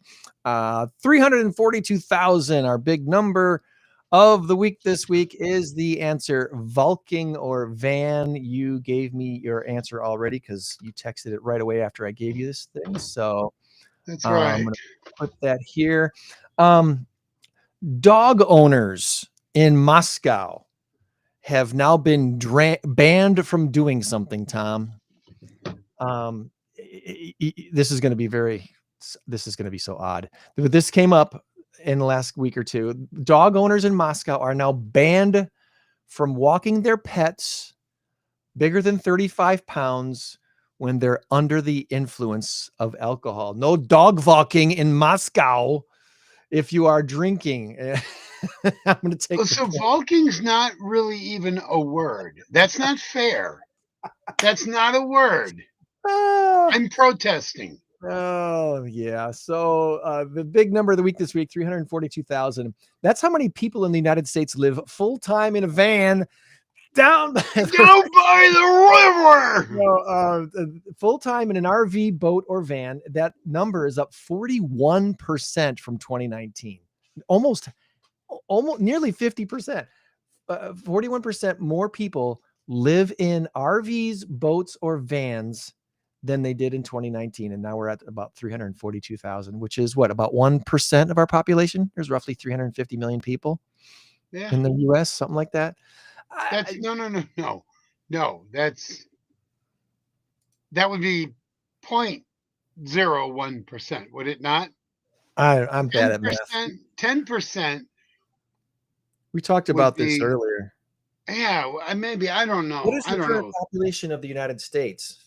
Well, it's 350 million or 368 or something like that. 347,710. Okay.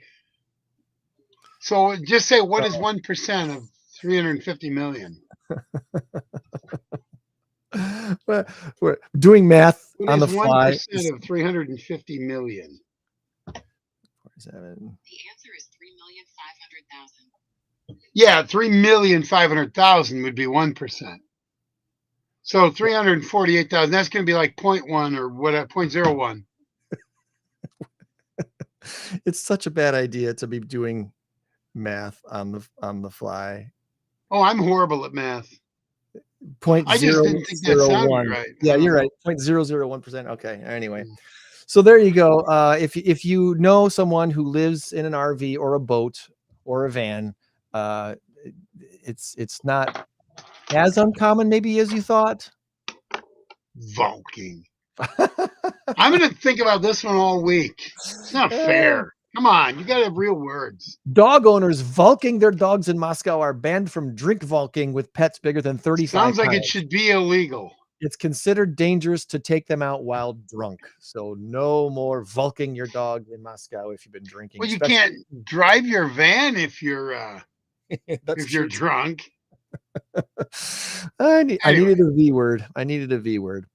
Are we even? You went to Cleveland. You went to Cleveland, and you were hoping to see a Packers victory in Brownstown down there, and it just didn't happen. Tom, from your live perspective of the game last Sunday, what happened to the Packers? Well, you and I have both seen a lot of live games, whether they're high school games, college games, pro games, whatever. I don't know how many pro games you've been to. I've been to a dozen, maybe not quite a dozen, maybe. Yeah, maybe a half dozen for me. I've been to several Packer games. I bet I've been to 10 or 12. It's a much different perspective when you're watching it. I did not have my headsets. I'm relying on the Cleveland announcer going, "It's third down. Let's make some noise." And the whole place starts going. There was a gal behind us going, "Ah!" I mean, for at least a minute and a half. I covered my ears. I said to my son, "Make her stop. Make her stop." And then there was a guy next to her going, "Ooh!" I mean, it was just. So Cleveland showed up and showed out. They were there for their team. I was very, very happy for Cleveland fans. I was. As soon as the game was over, I turned around to the guys behind me. I'm like, "Nice job." I fist bumped him. The guy in front of me, he was there with his son. It was the coolest moment. He was there with his son. His son was probably about 13 or 14, and I was there with my son. And I'm like, "This is so incredible. This is incredible. You got to." He's over the moon. He's like, "Oh my God, I cannot believe it!" And he fist pumps me and. Good time. Cleveland itself, I really like Cleveland, but I have to say it's somewhat of a dirty town. Maybe where we were, maybe I don't know, but I really did enjoy Cleveland. We had good food. The hotel is It was cheap for a reason. Wasn't it You're wasn't. But you're anyway, reversing the game, not the accommodations. so as far as the game, I think lost in all of this is that the Packers didn't play so horribly bad. They really did play badly, but Cleveland's defense is so good. What the Cleveland defense reminds me of is an amalgamation between Green Bay's and Detroit's defense. They have speed, they have athleticism, but they've got an awful offense, evidenced by the fact that Cleveland didn't even score its first points until 7 minutes left in the fourth quarter in the game, and they got a field goal. And then Jordan Love throws that ill-advised pass, and I'm not sure what happened. I heard it explained that he just simply didn't see that guy there. But there were three guys right there. You had Dontavian Wicks running here, and you had somebody over there. I don't know what he did. I still to this day, and I love Jordan Love. Scale of 1 to 10, I think he's about a 7.5. He's been so good at throwing the ball away when he's under pressure. So he's been good at characteristic. So here's the other thing I heard, and it's unfair to Jordan Love for all the people that say, "Oh my God, he makes bad decisions." I got a buddy who says that, and I'm like, dude, hold on here. He went 9 games without an interception. He went 200 and something passes without an interception. He doesn't throw interceptions. No, he actually is as good as Aaron Rodgers in that department. Because Aaron Rodgers' first season and Jordan Love's first season, remember, they both sat for 3 years and then they played. Aaron Rodgers went 6-11, 6-10. And he had 11 interceptions, or no, I'm sorry. He had 18 interceptions and about 26 touchdowns. And people were saying, bring back Brett. Bring back Brett. They didn't like Aaron Rodgers the first year because, how dare you replace a legend like Brett Favre? Yep. Jordan Love's numbers were better in his first season. And what happened in his first season? He darn near made it to the Super Bowl in his first season. We destroyed Dallas and should have beat San Francisco. That's old news. That's 2023. What we have is here and now. Josh Jacobs, 2.1 yards per carry. I think he had 19 carries, 40 yards, something like that, 39 yards, 38 yards. It was just barely 2 yards a carry. It might have been like 1.9. Anyway, that's a credit to Cleveland's defense. I will not take anything away from their defense. That's a credit to Jim Schwartz. People need to know that two of the worst teams in the NFL these days, Cleveland and Miami, both have great defenses. They just haven't been able to find the offense. Miami maybe has a better chance of finding an offense, but they may be in the bottom part of the NFL, but they do have great defenses. Well, with 40-year-old Joe Flacco, we all thought, well, Green Bay is going to just destroy him, and they for the most part did. But as you got into the end of the game, when Cleveland is thinking, they're looking at each other going, we might have a chance here. It's 10-3. We get the ball back. We can tie this game. It's just exactly what they did. Joe Flacco, being the KG vet, he's been around for 19 seasons, 20, whatever, 19 seasons, I think. He knew how to get them down there. All they needed was 35 yards to get in field goal range. And then he kicks the 55-yarder. Had that thing been missed, there was a flag in the play. Micah Parsons had lined up offsides or jumped offsides, one of the two. So they would have kicked a 50-yarder. It would have been very interesting if he would have missed it and then hit the next one. Micah Parsons would have felt absolutely crappy. But either way, all in all, the trip was great. To be able to spend 3 days, we left early Saturday after my grandson's soccer game. We left at about noon on Saturday. We got there at 8:30 Cleveland time, which was about 7:30 our time. But now we're on Cleveland time. And we came back Monday morning. We left about 7:30, 8:30, whatever it was, Cleveland time, 7:30 our time. Got back at around 3. Yeah. It was a grueling trip in terms of I drove the whole way, which was fine. Matt's like, Dad, you can drive. It's okay. I'll just sit here on my computer. But we had such a good time. Just him and I hanging out. Just hanging out. We went to a great pizza parlor called Angelo's. The atmosphere was great. The place was hopping. There were a lot of Cleveland Browns fans. And I got to say, Cleveland Browns fans showed out well. Nice people. Not a single one was going like, your team sucks. We beat you. There's no rivalry. Green Bay, Cleveland, there's no rivalry there. So it's No. yeah. Even if you go back to the 40s and There's no the dirty 50s, history there's there. still no rivalry. They No. played what, 30 times in their whole, maybe 30 times. I don't know. Which is kind of wild, And- being the longest. It's a couple of the longest standing NFL teams. It's Yeah, but they were never in. Well, of course, they were in the National Football League, and then they went to the AFC when the AFC was created in 67, 66, I guess it was. Yeah, But anyway, but as far as the game itself, our defense was absolutely wonderful. But the biggest problem is our line. yeah. Jordan Love had less than 2 seconds before that. He was harassed and hurried 41%, 41 or 48, 41% of his dropbacks. He had pressure. Either 41 or 48, I can't remember. It doesn't really matter. In the 40s, that's how much pressure he had. No wonder the very first play of the game was a sack by Myles Garrett. So no wonder they couldn't get untracked offensively. But then he hits Fitzgerald in the end zone with a touchdown. Matthew Golden catches that ball down the sidelines. It would have been a 95-yarder had he not gone out of bounds. And that was on Golden. That was on Matthew Golden. He wasn't paying attention. He caught it, and he took 2 steps, and then he went out of bounds. Had he realized, or had he had another yard or two on the inside, so maybe he went a little too wide. I don't know. And then Josh Jacobs almost broke one. Tucker Kraft almost broke one. We really should have and could have scored 30 points. We should have. That we left 2 to 3 touchdowns on the table, and that Brandon McManus field goal, which would not have happened had we had those extra touchdowns. So you can't really count that. But then that ball gets blocked. Now here's a problem. Rich Bisaccia, he's Special under teams fire coach. a lot.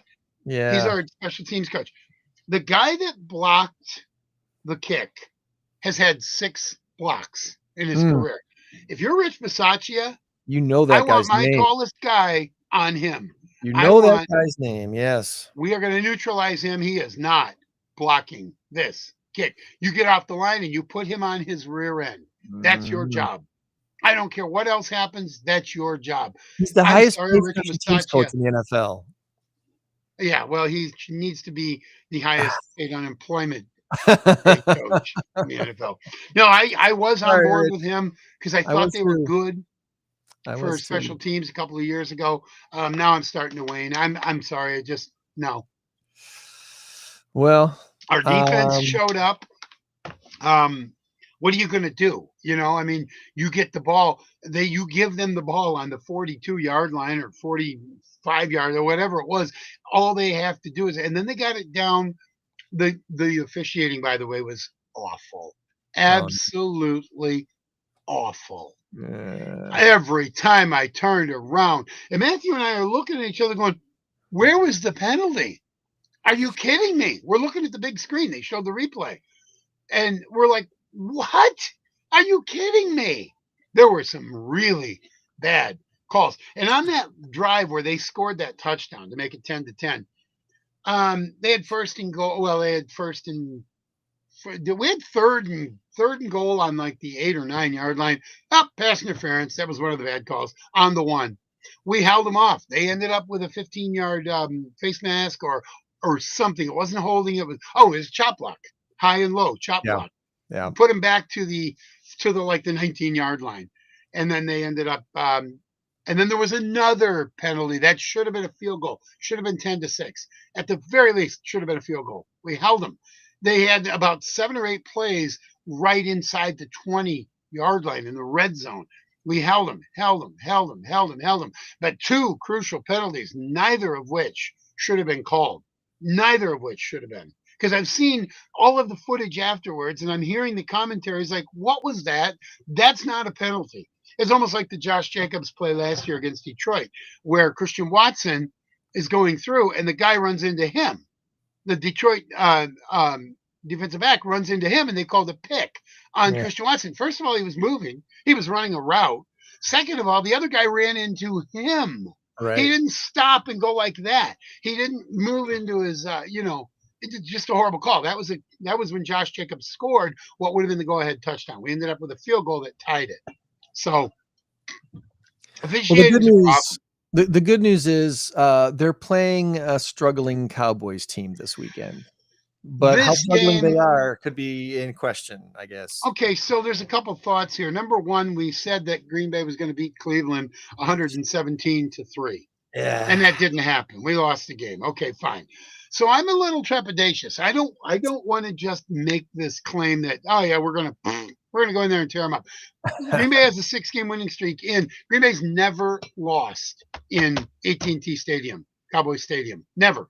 Since their very first time. And you know what the very first game was there? A Super Bowl. Super Bowl 45, 46. Against the 45, Steelers. 46. I don't know. 2010. 2010. That's right. So this they've got a streak to uphold in that stadium. That's right. But more importantly, how hyped are they going to be to play for their new buddy Micah Parsons against his old team?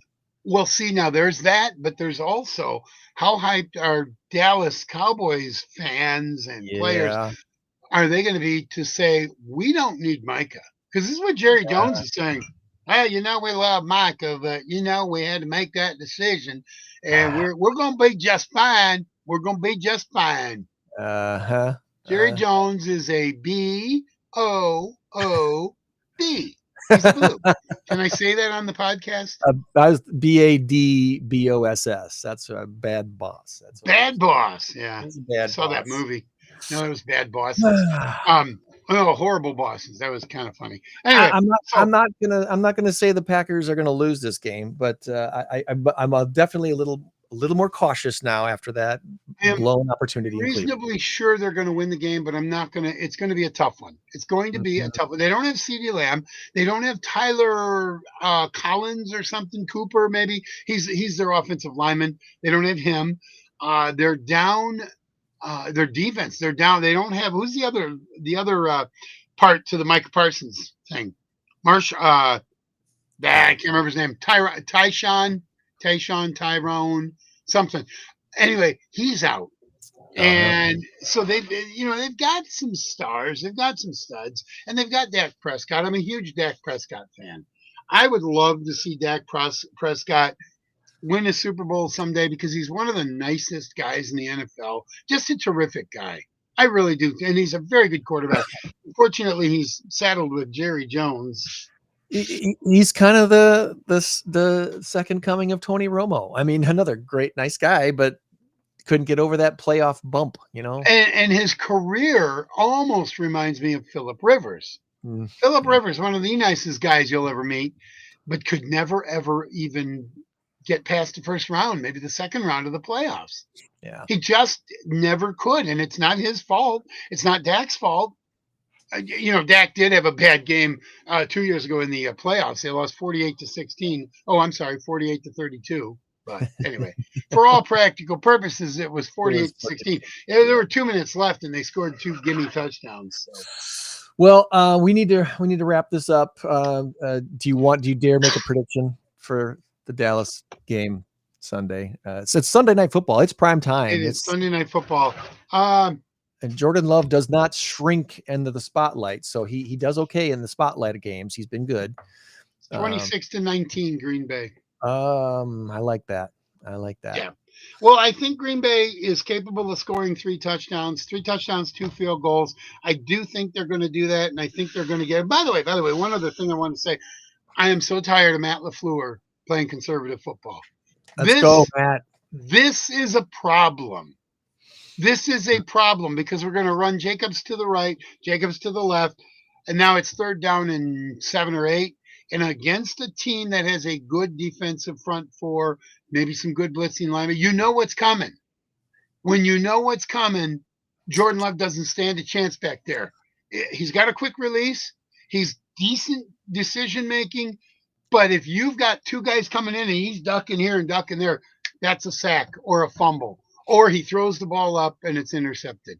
And that's your problem right there. You're going to have to get. Did you see the Detroit game on Monday night? Detroit and the Baltimore Ravens. Only Detroit the runs this play where the wide receiver comes around, gets the ball on a pitch, and then as soon as he gets up to it's like a option play. He flips it to the back coming out. Jahmyr Gibbs flips it to Jahmyr Gibbs coming out of the backfield, right around for an easy score. Those are the types of things that Green Bay needs to do.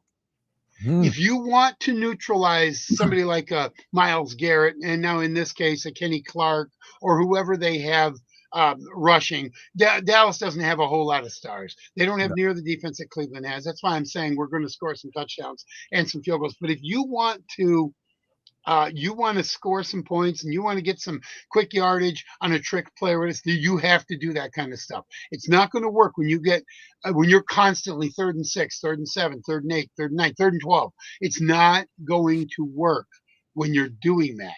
So you need to be a little more innovative. He needs to trust Jordan Love a little more. Let Jordan Love be Jordan Love, because Jordan Love has proved what he can do. He proved that in the Cowboy game. He proved that in the entire second half of the 2023 season. We made it to the playoffs. We advanced mightily. We should have beat San Francisco. Yeah. But learn. We didn't take care of business. We got conservative with the football. Sorry, but Matt LaFleur, in my estimation, I know this is going to sound blasphemous almost, this should be his last year. If Green Bay bows out early, or if Green Bay continues to do what they did against Cleveland, because we should have scored 30 points against Cleveland. We should have. Because all you have to do is innovate. You have to get some plays that neutralize somebody like a Myles Garrett. Stops him in his tracks like, oh, wait, where's he going? That's how you neutralize him. You do some trickery. If it doesn't work, it doesn't work. But at least it's in their head that maybe on this next series they're going to try something else. Yes. That's how you win ball games. And I shouldn't have to tell Matt LaFleur this. I shouldn't have to. He should know this. Sunday Night Football, everybody. That's right. Packers, Cowboys. It's going to be really well watched. It's going to be hopefully, as most of these primetime games are, something weird happens, something odd happens. So Sunday night and Monday Night Football games, it just seems to be pretty much every game something unique and odd happens. So we'll see what happens for the Packers on Sunday night. A reminder again, our Mass Karaoke Trivia Contest is 48 days, 10 hours, 8 minutes, and 43 seconds away. So get your tickets now. Tickets are available. Early bird tickets, the cheaper tickets, are for sale right now at the website, and you can go to barrel. Look at that. It's a link right there. So get your tickets now if you're not on a team. If you are on a team that's competing in the contest, you do not need a ticket. You are going to be on the VIP list for your team's table.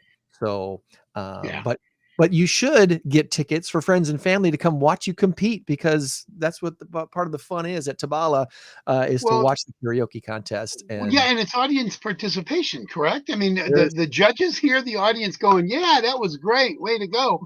And you get points for that because the judges are not influenced. That's what they're supposed to do. That's right. They're supposed to go by audience reaction, correct? So know that the people there supporting you do play a part in your success. That's right. And they'll have a chance as an audience member too. You'll have a chance to win some prizes. We're going to have some great stuff, including gift cards from Landscape Connection. Of course, want to thank Medicare 411 for being our grand prize sponsor. The $5,000 grand prize is being sponsored by Medicare 411. The winning teams chosen not for profit is getting $5,000. The top scoring trivia team that doesn't win the grand prize will win $1,000 courtesy of Gemini Solar, and the top scoring karaoke performance that doesn't win the grand prize will also win $1,000 courtesy of Waldom Electronics. We got Iverson Painting and Envoy Mortgage helping to sponsor this event, along with JW Innovative Coaching, Haas Towing, and Quest 7. Thanks to those, we still have a few openings for sponsorships if your business would like to help us out. So incrowd815.com, the place to go and check everything out. Special thanks to our guests this week. Thanks to Julie from the Nature of the Confluence for joining us. That was really fun to learn about what they do in the South Beloit area up there. Thanks to Rob and Nathan from Anavox for joining us. And remember, friends, you change the world when you help one person. So you be a blessing to someone today, every day this week. We'll meet you back here next week for Angela Larson from Sunset Memorial Gardens and Matt Weldon from Don't Be Next Foundation as they join us here on the In Crowd 815 podcast. Buddy, have a great rest of your weekend. I will. Go Packers. I will be texting you during that game. All right. Bye, everybody. 815 in crowd. 815 in crowd. 815